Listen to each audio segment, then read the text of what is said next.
The Ottoman fleet came like a moving coastline, masts crowding the horizon, bombards waiting to speak.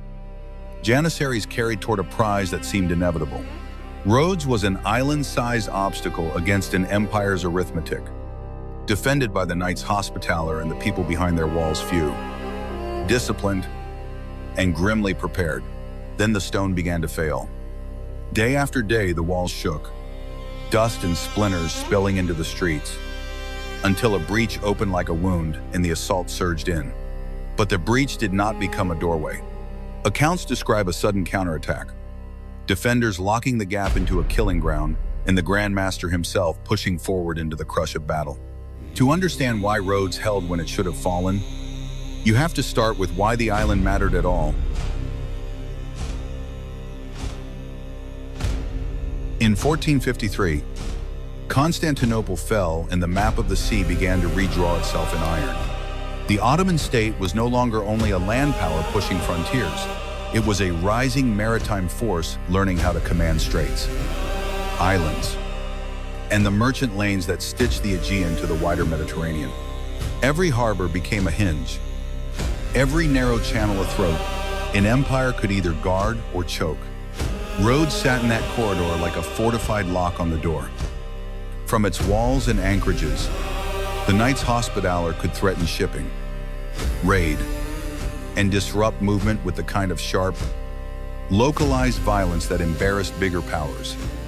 They were not merely waiting to be conquered, they were an active problem, proof that the sea could still be contested by a small, disciplined garrison with strong stone and a will to strike outward. That is why the island mattered beyond creeds and banners. Rhodes tested something the Ottomans had to sell to their enemies, and to their own confidence that their siegecraft and expanding reach were not just formidable, but inevitable.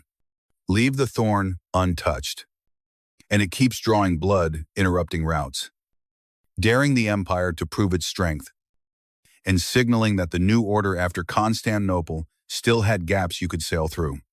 Sooner or later, a sultan had to decide whether Rhodes would remain a challenge or become a lesson.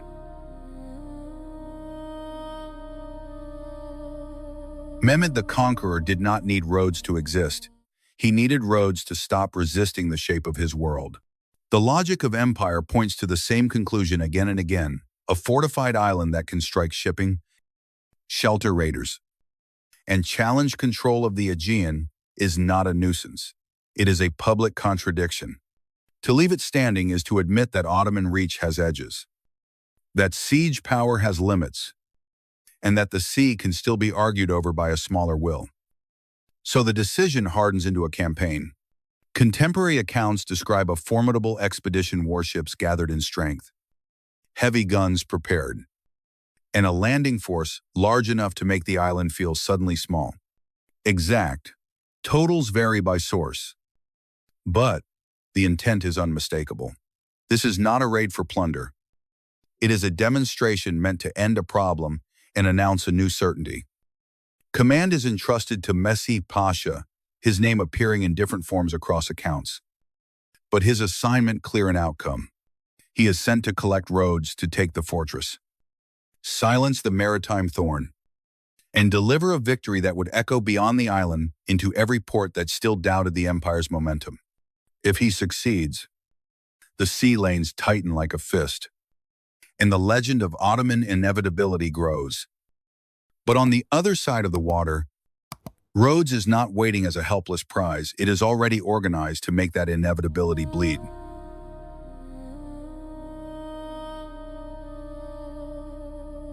People like to remember Rhodes as a handful of fanatics daring an empire to blink. But the defense that mattered in 1480 was not a mood, it was a machine, built from routines and hard choices, where courage became something you could repeat on command. The Knights Hospitaller and the island's defenders treated stonework, powder, and manpower like weapons, not scenery. A fortress like Rhodes survives by refusing to fight on only one line. The walls were divided into sectors and responsibilities, watched and reinforced with disciplined attention, and repaired the moment they were damaged. Behind the outer face waited secondary positions, fallback lines, inner works, controlled lanes, so that even a shattered parapet did not automatically become a surrendered city. Every hour of labor was a form of resistance. Every shovel of earth, a promise that a breach would meet another barrier. At the center of that system stood Grand Master Pierre d'Aubusson, less a banner than a moving command post. Accounts describe him shifting strength toward danger, keeping the defense coherent when noise and smoke tried to turn it into panic. His role was to make scattered courage act like a single body to keep the island's will from splintering into isolated heroics. Now the Ottoman siege machine is coming to test whether this discipline can endure the full weight of artillery, E-mines, and mass assault, and whether Rhodes can do more than hold.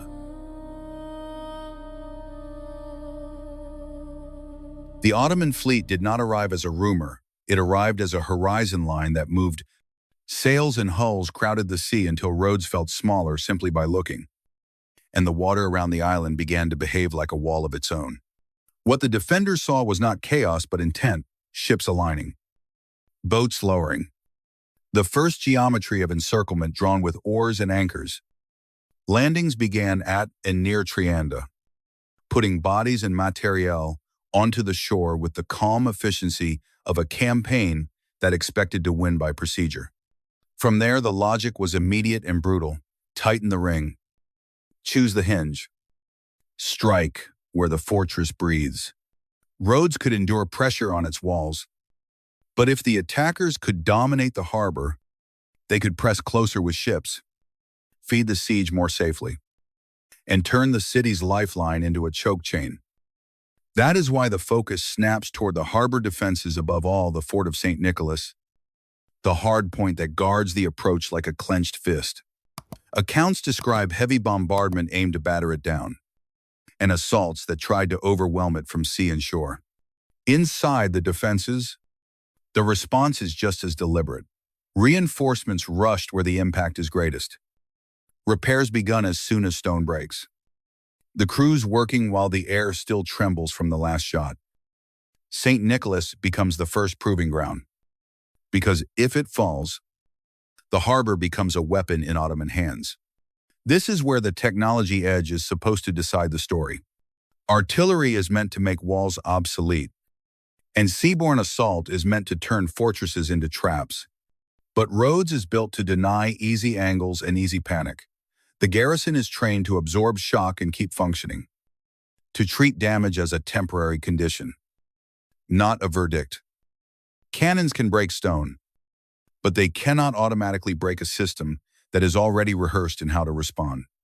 And if the harbor gamble does not pay quickly, if St. Nicholas holds and the city refuses to be strangled from the sea, then the siege must become slower, uglier, and more intimate. Trenches will crawl forward by the yard. Mines will begin to speak from underground, and the war will turn into a grind measured in dust, fatigue, and relentless pounding. The siege stopped being a spectacle and became a schedule. Day after day, the guns spoke, not as a single thunderclap, but as a rhythm that shook dust from every seam of stone, while trenches and firing positions crept closer with patient menace. From the outside, cracks in the wall could look like collapse waiting to happen. From the inside, every crack was a problem to be solved before nightfall. Inside Rhodes, survival turned into routine, brutal, disciplined, repeatable. Damage was answered by repair crews, not by prayer alone. Broken masonry shored up, earth piled where stone was thinning, and secondary lines strengthened behind the places most likely to fail. The defenders learned to live in the tremor between impacts, to move men in powder where the pressure was rising, and to treat fatigue as another enemy that had to be managed, not indulged. This was a labor war, and both sides paid for every hour they kept it going. The Ottoman camp had to feed a great host, keep powder dry, move shot and supplies forward through heat and dust, and sustain morale when progress came in inches instead of victories. Rhodes had to keep its harbor lifeline breathing, ration, food, and ammunition. and decide what could be spent today without starving tomorrow. Every cannonball fired was not just force, it was transport, stockpiles, and the expectation that the next impact would matter more than the last. Then the ground itself became suspect. Mining meant digging tunnels toward the walls, packing them to break foundations from below. Countermining meant listening, digging back, and trying to find the enemy in the dark before the earth erupted. It was a contest measured in detection and timing, in muffled vibrations and sudden silences, where panic could spread faster than any messenger. For the men below, the war narrowed to breath, sweat, and the fear that a ceiling might become a grave without warning. Above ground, the bombardment continued, and the trenches tightened their grip. The defenders could not know which sector would be chosen for the decisive push, and the attackers could not be sure which battered section would finally turn into a doorway instead of rubble. But the grind was not random suffering, it was deliberate shaping, carving the wall toward a single moment when stone would finally give way and the assault would come.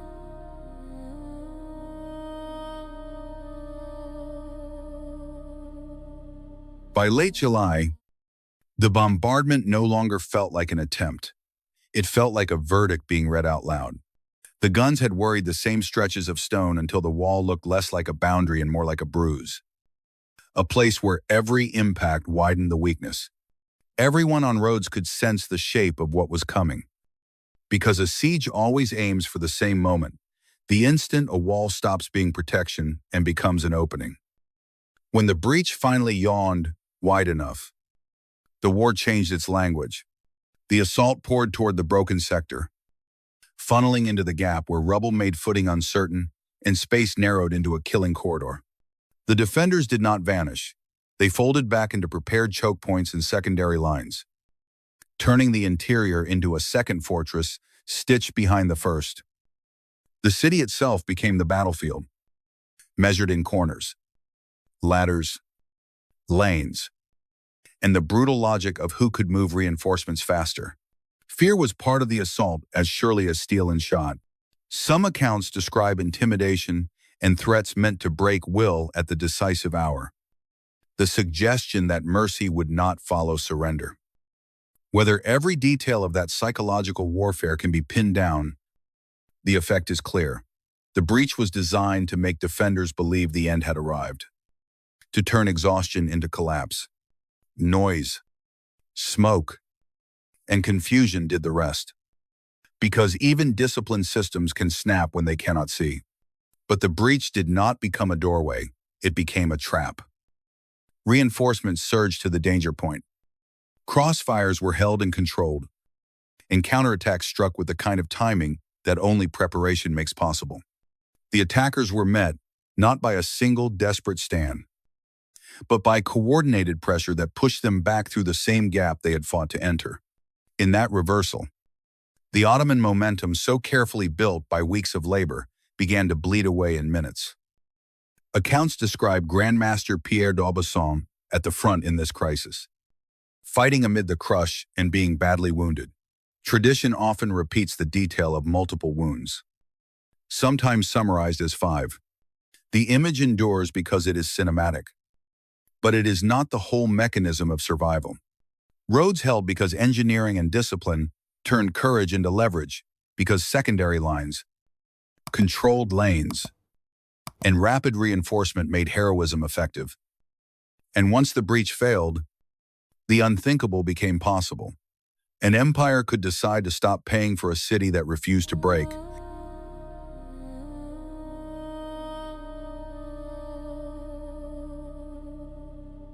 The withdrawal begins as the siege's promise collapses into arithmetic. After the breach crisis, the attackers have spent weeks converting powder and labor into fractures, only to find that fractures are not the same as possession. The harbor has not been neatly strangled. The defenders have not unraveled.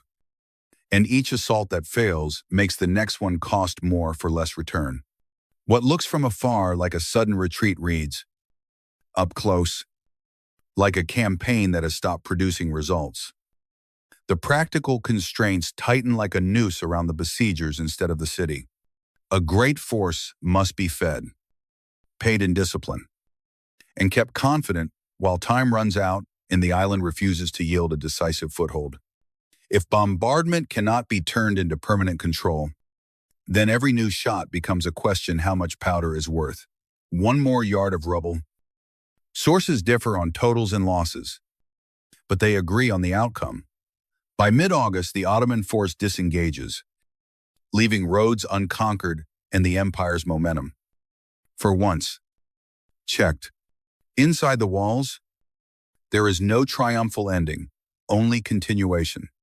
The defenders treat the aftermath as war by other means, emergency repairs where stone is thinnest, shoring and rebuilding before another fleet can return, rationing what remains, and tending wounds while keeping watch. Morale has to be stabilized the same way a wall is stabilized by work, by routine, by making fear smaller through tasks that can be finished.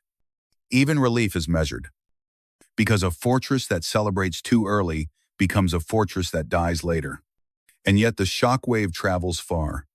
A small garrison has denied an empire, and the defense elevates Grand Master Pierre d'Aubusson into a figure of continental notice. His leadership bound to the story of Rhodes' survival. The siege ends not with a fallen city, but with a question hanging over the sea: how does a victory like this get remembered, especially when history will later return to Rhodes with a heavier hand?